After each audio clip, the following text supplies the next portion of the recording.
preamble, and then Nayana is going to give the talk. So this event is called Continental Conversations. This is the third year that we're running now. The point of it is to give undergraduates, especially the students in general at Oxford, the experience of continental philosophy, of European philosophy, because the department at Oxford tends to do analytic philosophy and teach analytic philosophy. Because of the structure of our events, we don't have the time or the training to introduce us to Hegel's philosophy, all caps. Instead, our goal is to provide the experience of a particular philosopher, give each of us some tools that we might want to take into our research, break down a few key concepts, maybe at best actually provoke a spark of interest in a particular thinker, so that each of us in our own time later can go on and read them and study them and become infatuated with their work. This is week 4. In week 6, we have another event that's on Habermas, so make sure to look out for that. It should be great. On that, we currently don't have a speaker for week 8, and we have most of our slots open in the next 2 terms. So if at any point you feel motivated to think, I would like to do one of these, there's this particular thing that I quite like, I think they should be presented, please approach me or Nayana about that. We can talk you through what it would look like to prepare, what to expect, we can help you through the process. Again, we're not looking for people who are an expert in a particular thinker, we're looking for people who can make it accessible, break it down, make it an approachable subject matter, which is the most important thing for us. The structure of today's event will be a presentation by Nayana. It will be between 20 and 30 minutes, and then we'll move into a conversation. Put to practice some of the subject matter that we've spoken about. It's a good opportunity to ask questions, to raise complaints, to bring in other subject matter that we think is relevant. Because, it's a bit late at night to be in such a formal setting, at a certain point we can also head to the pub and continue the conversation about Hegel and about stuff that's not Hegel. So yeah, at that point I'm just going to introduce Nayana. She's the co-organiser of these events.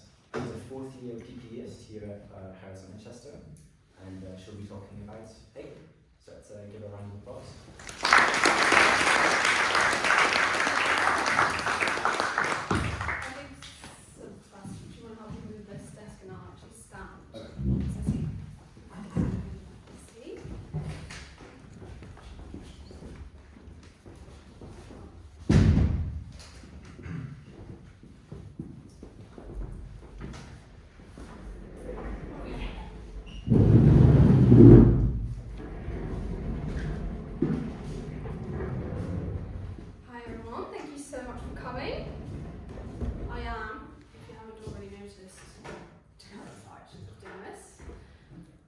Hegel is a notoriously difficult philosopher.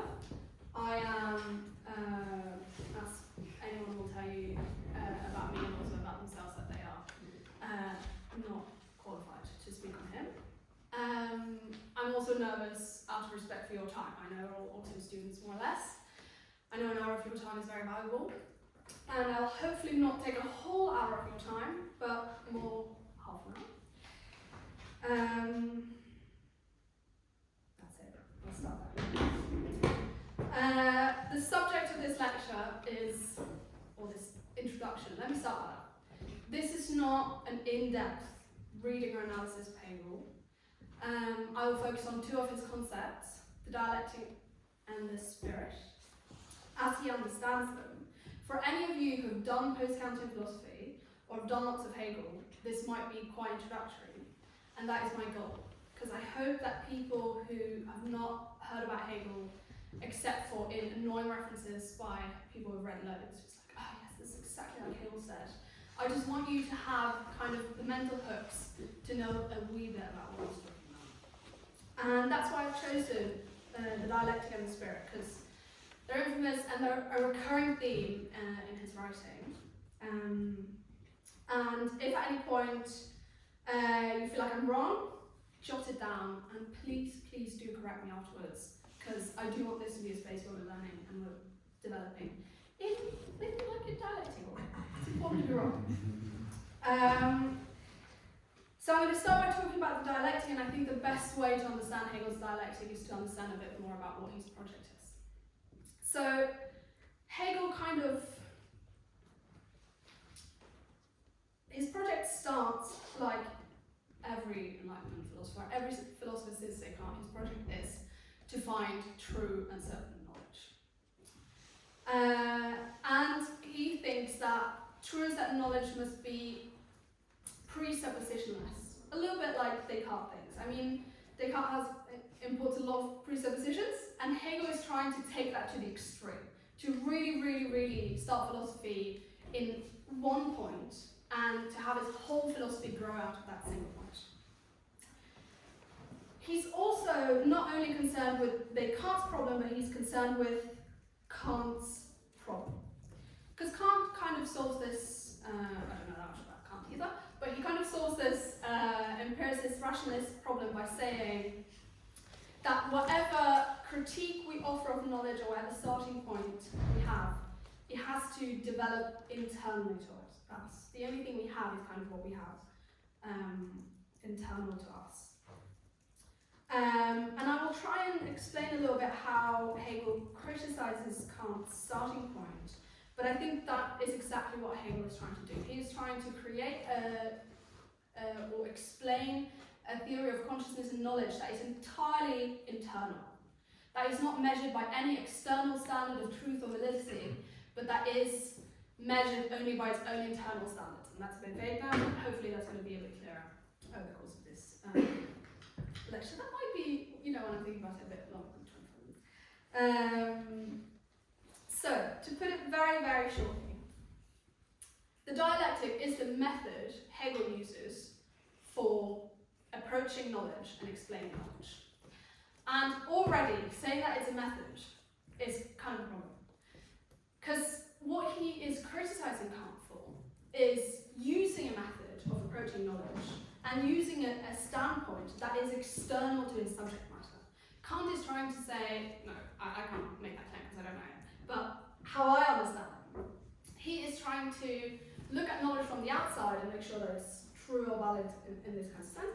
And Hegel says that this is already wrong to look at it from the outside. What we have to do is that we have to kind of thread into knowledge and see it from the inside and criticize it from the inside. So the dialectic is what he will discover to be the internal logic of consciousness, and not only consciousness, but I think it's helpful to remember that it is the logic of all organic things. All organic things in some way start from, the classical example of this is the acorn that turns into the oak tree. That is a single point with lots of complexity, chemically and that kind of thing. But it's a single point that grows into this big thing. And consciousness, like the acorn, like the infant, all of these things, is an organic thing. It is not kind of something that can be laid out in the typical logical things, or the classical logic. And the dialectic is this process of internal growth towards something greater. I think that's an important point. And it's not, I think it's important also to say that Hegel, when we use the word logic, it's easy to think of like formal logic and validity. Hegel's concern is not with validity per se, it's with truth. Because Kant ends up with this problem where it's only validity he gets at, where he says, we can't really know anything about ultimate reality, we can only know about our experience of it, or we can only know about appearance of ultimate reality. And Hegel wants to say that how the world appears to us is how the world actually is. And kind of Kant's philosophy or Kant's system doesn't allow us to do that. Yet, the way he is assessing our appearance of things is from the world of reality. It's kind of an external reality from, whence we derive our standards from, and then we're looking at appearance. And Hegel says we can't really do that. We won't get anywhere with that. We won't get to absolute truth and absolute knowing, which is what we're trying to do. And to do that, Hegel kind of constructs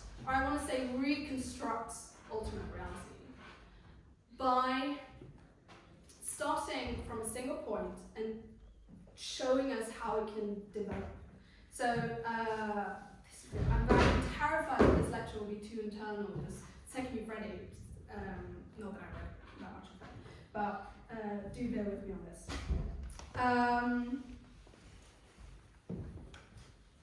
In the Phenomenology of Spirit, which is Hegel's kind of first mature work, Hegel starts at the single point of sense certainty, which is one approach to knowledge.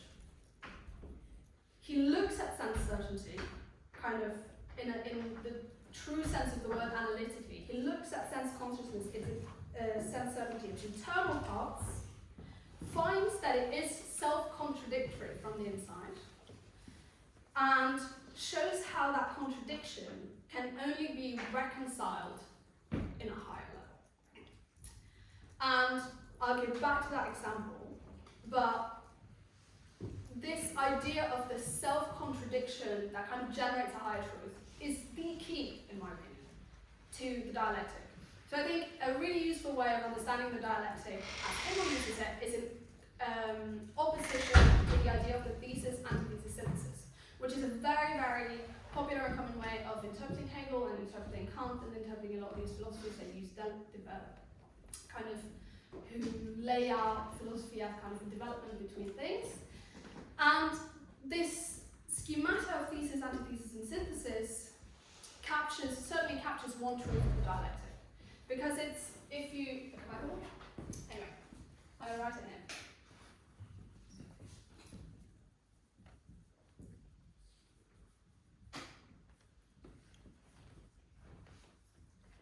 What this schemata does capture is the movement. We're moving towards something, not downwards but usually upwards, towards some kind of higher entity. It's a progression, and that is certainly key, and it's a revolutionary concept that things progress to a higher thing. It also captures this, the third moment, as a reconciliatory, as a reconciliation of these two seemingly contradictory things. And in that sense, it is a very, very useful image. But the dialectic, the way Hegel uses it, is not that these two are separately given moments, separately given. I think the example I would use is, this is a form or a structure that you can apply to state politics. You can say you have a really, really left-wing party who's like all about social welfare, increasing taxes constantly, blah, blah, blah. It doesn't work, or people think it doesn't work, and then we go to a really right-wing government and lower all the taxes and remove all the social, and then I write out this like moderate part that does a little bit of both. In a way that this schematic completely fits that model. But Hegel's dialectic is not just about this. It's not just about the golden path, the middle path, in like an Aristotelian way. It is, in a way, everything grows out of this thesis. This antithesis is not something that we get from elsewhere. It's not this like, oh, also someone wrote about right-wing policies, maybe we should implement this. The antithesis grows out of the thesis. And then the synthesis grows out of this phenomenon. So it's really, the point is that it needs to be self-contained. We are not taking anything as given, except you might argue the thesis. And therefore we have to start at the really, really bare bones.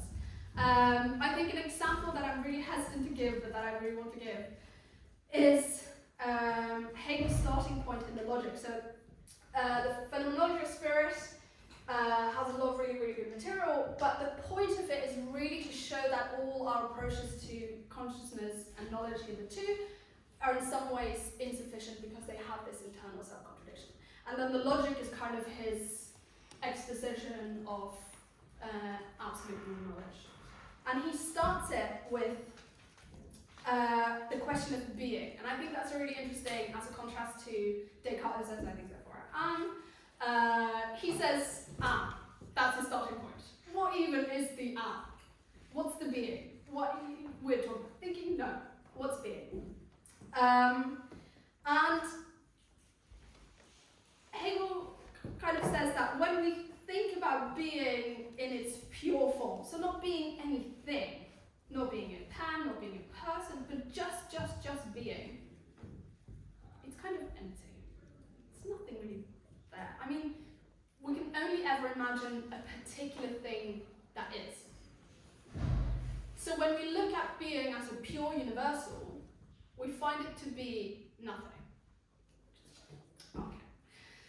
And when and in this sense, he would say that the antithesis, nothing, kind of grows out of being in this weird paradoxical way that we don't want to, and immediately you're like, no. But when you're reading it, it's annoyingly, it's difficult to escape from. And what he's saying is that when you also think about nothing, you have to think about something. It's like nothing there, but you're thinking about something that is. And there's a contradiction there where being and nothing appears to us as being the same thing.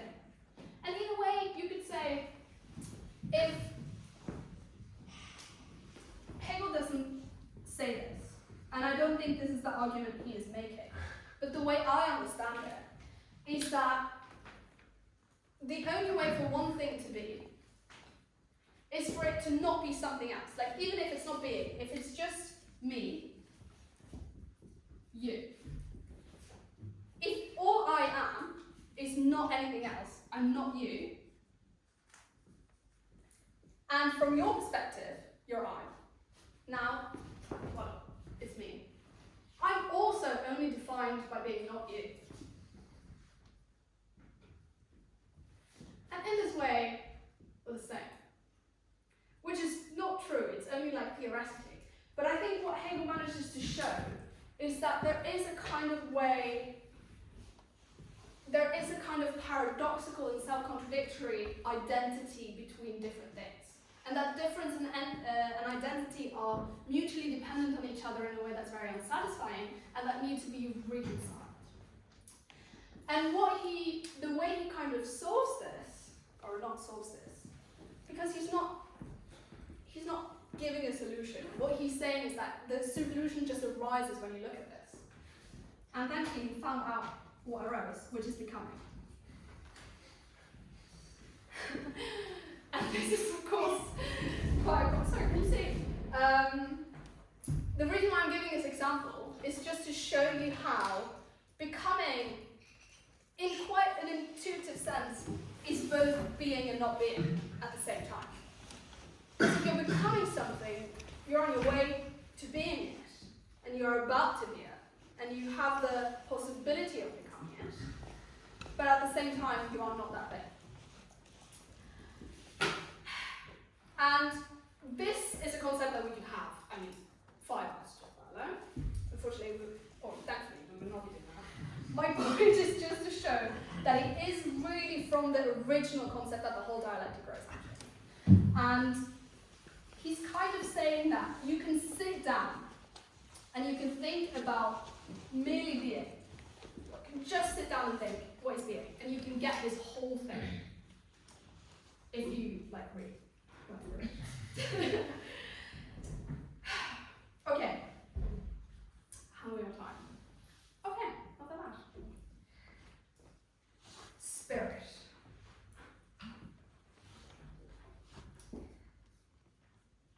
I think to get to spirit, we need to talk a little bit about his idea of consciousness. So in the phenomenology of spirit, he starts with sense certainty, which I talked about in the beginning. And sense certainty is an approach to reality that tries to merely get the world in without using any concepts. We're not using any universal. A universal is a concept. A table is a concept. And if I say this is a table, I have used a concept that in a sense is not necessarily related to this table, because I need to have a concept of table already, which I've gotten from looking at several things, being like the common denominator here is tableness. And then I take that and I use it like this. And if I call this a table, my knowledge is in some way mediated. I've already conceptualized it, and I've used my knowledge to kind of mold this into a table thing. And Kant has kind of shown us that it is in the step or in the stage of cognition that we go wrong. Well, we don't go wrong, but that's when we start to kind of reconstruct things according to our own schema, according to our own coordination. I'm really sorry if people here I haven't done any Kant whatsoever. I'm really relying on that. If so, please come up to me afterwards and be like, what? But Kant is kind of saying that we have space and time and all of these categories on the inside, and we take something and we kind of put it into that mold until it becomes something that we understand. And one approach to this is, well, let's circumvent cognition altogether. Let's say there's not a table, this just is. This, look at this, there it is. And what Hegel is trying to show is, when I just say that this, try to kind of get to the essence of this thing without using any concepts whatsoever. All I can say about it is that it is here and it is now. It's here and it's now. And then he shows us, well, he goes on to analyze the concepts of here and now, and he says, well, now is the thing that can be applied to this, and now, the now I'm talking about right now is very different from the now I just referred to, and I can also say that this is here. So what he's showing is that any way for us to capture the knowledge that we get from immediately as an unmediated,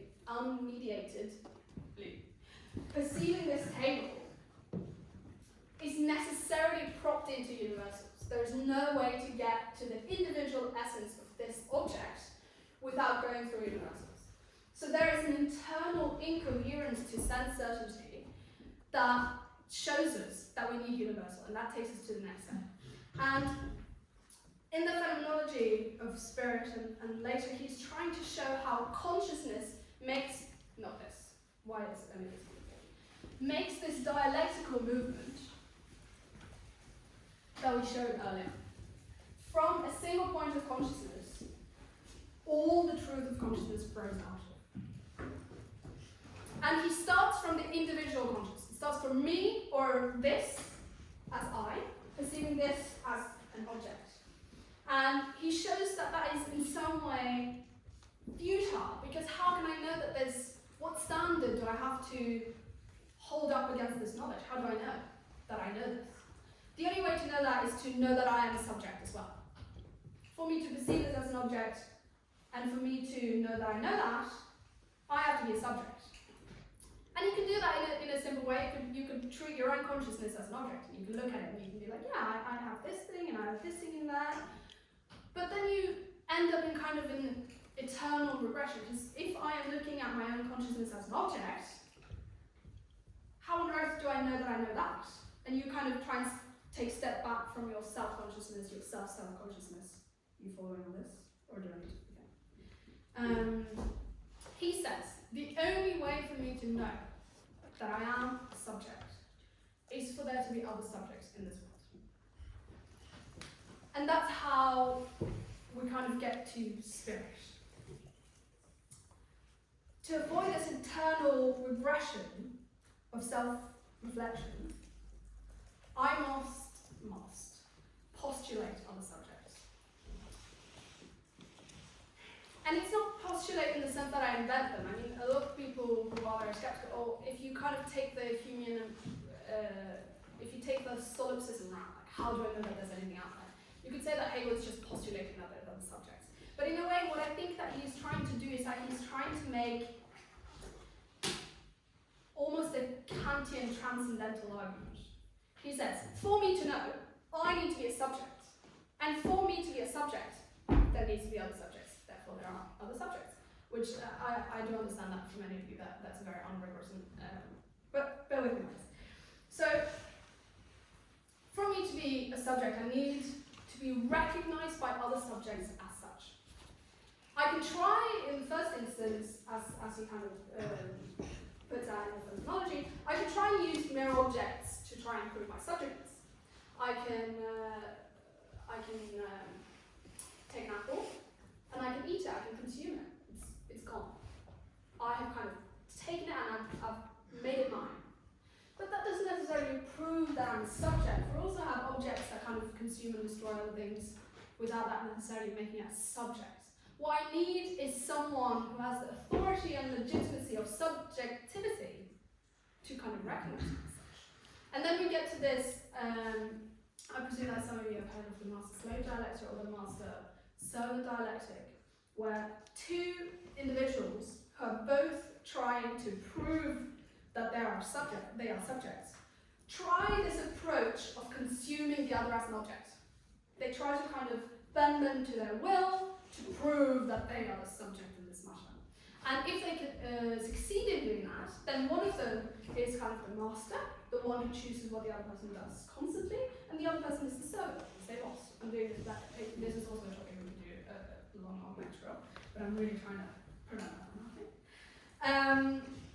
But then again, as the master, there's not really subjects. I mean, people are subjected to my rule, but that's a linguistic problem. There are no other people of the same equal status as me to kind of give me the acknowledgement I need. And I think to take this to a really, really banal example, I think one might, if you really want to prove to yourself that you're cool, you don't want the validation of uncool people. You need someone else who's cool to tell you that you're cool. If really uncool people are like, yeah, you're so cool, you just think, I mean, you have no idea what you're talking about. You need other cool people to tell you that you're cool. And in the same way, you need other subjects to tell you that you're a subject. And that's why we need this kind of mutual recognition, where two subjects sit down and they're like, you know what, you're a subject, I'm a subject, and we can give each other the authority, or we can give each other, we can prove to the other that we're subjects. And once you get to this point, you no longer have a single consciousness that is trying to make sense of the world. You have a series of subjects who are doing it together. And I think this is how I interpret Hegel's idea of spirit. As not necessarily my spirit or my soul in this like Christian way, but as a collective consciousness, not a shared consciousness, but that we all have subjectivity, and that this subjectivity as a whole progresses in some way. I mean, this manifests in his political theory, which says that history progresses towards kind of increased reason, and that manifests in individual consciousness. But the spirit, which is what I have been trying to explain now for the whole of this lecture, is coming out of this mutual recognition, which is the only situation in which I, as a subject, becomes a true object for someone else. Because I can't really become a true object for myself. Then we end up with this eternal regression. The only way for me to be a subject and an object is for there to be other subjects. And when that happens, we have subject-object identity, which is what kind of absolute knowledge consists in. Because we are trying to find, if you don't have subject-object identity, you have this external thing looking at something, judging it from the outside. If you have subject-object identity, where everything is kind of one and contained, you're not standing outside and looking in. You've got a complete and self-contained understanding and knowledge of the world. And this is what consciousness is kind of progressing towards from its own internal logic.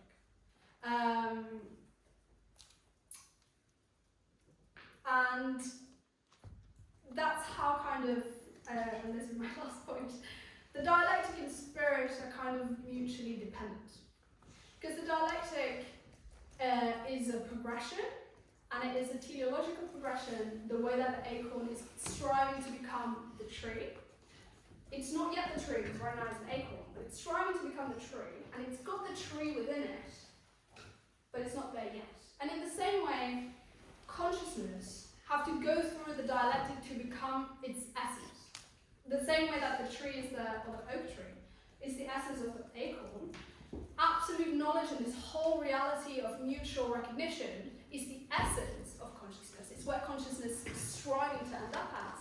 But it has to go through this dialectical progression or succession, supersession, whatever verb you want to use, to become its essence at the end. And this very essence is spirit. In that sense, the spirit is the result. He also calls this reason. The distinction between these two, I'm sure it's important. I'm not entirely clear on it. If anyone here has it in their mind, please tell me afterwards, that'd be lovely. The spirit, in a sense, is the result, so it's not there, but because it is the essence of it, It's been there all along. And it is what's driving, in the way that Oaktree is what's driving the ACON. ACON has this internal motivation. It can't really be stopped except for if you stop giving it nutrition. But it's growing to become this full thing. And that's the sense in which spirit is ever present, but it's also something that we're striving towards. And it is a certain intersubjectivity that is meant to solve the problem of knowledge. Thank you, that's all.